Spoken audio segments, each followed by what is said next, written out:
Assalamualaikum warahmatullahi wabarakatuh. Perkenalkan, nama saya Muhammad Dito Erwansyah dengan NIM 18143110035 kelas pagi A. Di sini saya akan mempresentasikan UAS Technoparentship 2 yang dimana disuruh menjelaskan atau mempresentasikan materi yang ada di sini. Di sini ada 9 materi, yaitu ada yang pertama ada mindset sukses, yang kedua ada market, yang ketiga financial market, yang keempat value analysis, yang kelima technical analysis, yang keenam volume analysis, yang ketujuh investasi cerdas, yang kedelapan programming for your life, yang kesembilan konklusi. Kesembilan materi ini yang akan dibahas di presentasi kali ini. Oke, kita lanjut yang pertama ke mindset sukses. Mindset sukses. Ukuran mindset merujuk pada cara seseorang berpikir, mempersepsikan dunia, dan menghadapi tantangan atau perubahan dalam kehidupan. Mindset mencakup keyakinan, sikap, nilai-nilai, dan pola pikir yang memengaruhi cara individu merespons situasi dan mencapai tujuan. Ukuran mindset merujuk pada cara seseorang berpikir, mempersepsikan dunia, dan menghadapi tantangan atau perubahan dalam kehidupan. Mindset mencakup keyakinan, sikap, nilai-nilai, dan pola pikir yang memengaruhi cara individu merespons situasi dan mencapai tujuan. Ada dua jenis mindset yang sering dibicarakan dalam psikologi dan pengembangan diri, yaitu fixed mindset dan growth mindset. Fixed mindset adalah pandangan atau kepercayaan bahwa kemampuan seseorang ditentukan oleh faktor-faktor yang tetap dan tidak dapat berubah. Orang dengan fixed mindset cenderung percaya bahwa bakat, kecerdasan, dan kemampuan mereka dalam hal-hal yang bawaan dan tidak dapat diubah melalui upaya atau latihan. Growth mindset adalah sebuah konsep yang dikembangkan oleh psikolog Carol Dweck yang mengacu pada keyakinan bahwa kemampuan dan kecerdasan dapat berkembang melalui upaya latihan dan dedikasi yang tepat. Market. Pasar atau market mengacu pada tempat atau saluran di mana pembeli dan penjual bertemu untuk melakukan pertukaran barang dan jasa. Dalam konteks ekonomi, pasar adalah institusi yang penting dan merupakan dasar dari kegiatan ekonomi. Market bisa mencakup segala jenis barang dan jasa, mulai dari bahan, makanan, pakaian, kendaraan, hingga jasa perbankan, asuransi, dan keuangan. Financial market. Pasar keuangan atau financial market adalah tempat pertemuan antara penjual dan pembeli aset keuangan seperti saham, obligasi, mata uang, komoditas, dan derivatif. Di pasar keuangan, transaksi keuangan dilakukan untuk mentransfer resiko, mengalokasikan modal, dan memfasilitasi perdagangan antara berbagai pihak. Jenis-jenis financial market.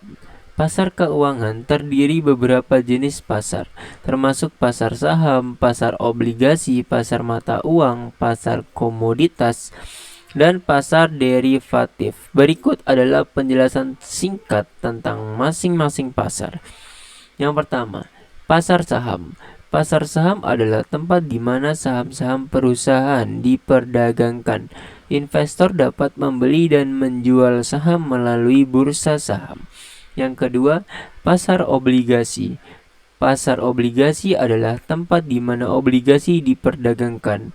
Obligasi adalah surat utang yang dikeluarkan oleh pemerintah, perusahaan, atau lembaga lainnya. Yang ketiga, pasar mata uang. Pasar mata uang adalah tempat di mana mata uang asing diperdagangkan.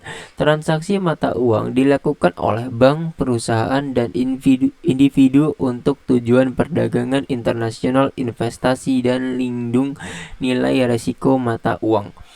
Yang keempat, pasar komoditas. Pasar komoditas adalah tempat di mana barang-barang komoditas fisik seperti minyak, emas, gandum, dan logam diperdagangkan. Pasar derivatif. Pasar derivatif melibatkan kontrak keuangan yang nilainya besar dari aset dasar seperti saham, indeks mata uang, atau komoditas. Value analysis.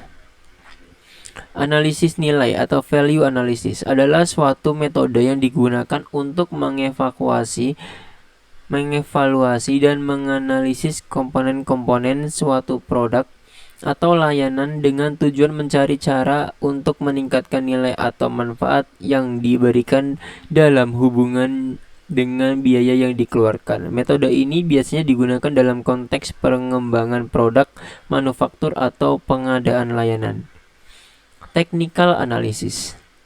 Technical analysis adalah metode analisis yang digunakan dalam perdagangan saham, pasar forex, komoditas, dan instrumen keuangan lainnya untuk memprediksi pergerakan harga berdasarkan data historis dan aktivitas perdagangan. Ini melibatkan penggunaan grafik, pola harga, indikator teknis, dan alat analisis lainnya untuk membantu investor dan trader membuat keputusan perdagangan.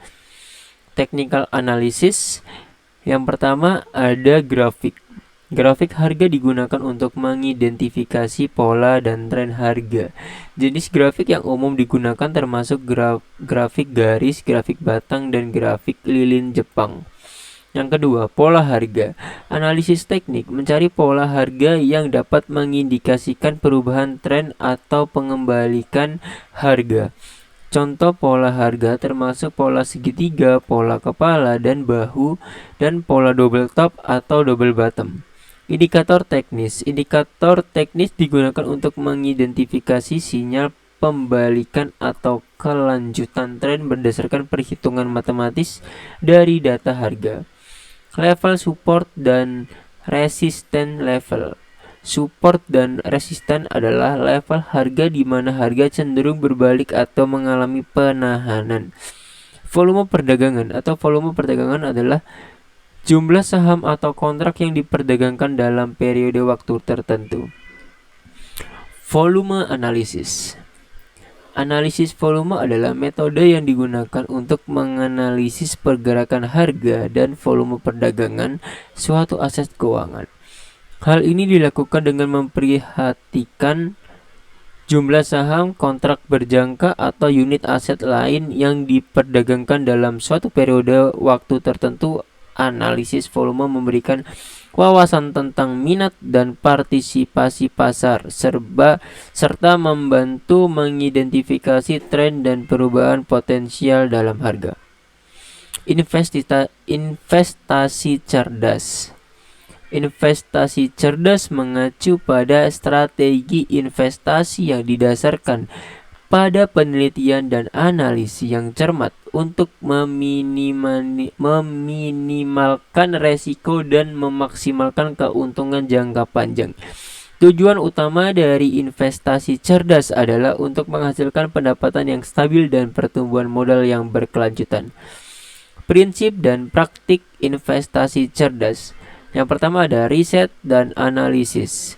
Investasi cerdas melibatkan penelitian dan analisis yang mendalam tentang pasar keuangan, industri, dan perusahaan yang ingin diinvestasikan. Diversifikasi. Salah satu prinsip penting dalam investasi cerdas adalah diversifikasi, yaitu menyebar investasi di berbagai aset atau instrumen keuangan yang berbeda. Yang ketiga, toleransi resiko. Setiap investor memiliki tingkat toleransi resiko yang berbeda. Investasi cerdas melibatkan pemahaman yang jelas tentang tingkat resiko yang dapat diterima oleh investor dan memilih investasi yang sesuai dengan profil resiko mereka. Investasi jangka panjang. Investasi cerdas umumnya mengadopsi pendekatan jangka panjang. Yang kelima, pendidikan dan pemahaman pasar. Investasi cerdas memerlukan pemahaman yang mendalam tentang pasar keuangan dan instrumen investasi yang tersedia. Yang keenam, revisi portofolio secara teratur. Investor cerdas tidak hanya membuat keputusan investasi sekali dan melupakannya. Investasi cerdas adalah programming for your life. Maksud dari programming for your life dalam hal ini adalah memanfaatkan skill programming Anda untuk memudahkan Anda dalam trading maupun berinvestasi. Lanjut, konklusi. Konklusi adalah bagian dari sebuah tulisan atau video yang berfungsi untuk menyimpulkan atau merangkum poin-poin penting yang telah dibahas sebelumnya. Konklusi memberikan penutup yang kuat dan mempertegas kesimpulan dari argumen untuk pembahasan yang telah disampaikan. Tujuan utama konklusi adalah untuk memberikan kesimpulan yang jelas dan mengarah pembaca atau pendengar untuk memahami pesan yang ingin disampaikan secara keseluruhan. Terima kasih. Mohon maaf bila ada salah kata. Wassalamualaikum warahmatullahi wabarakatuh.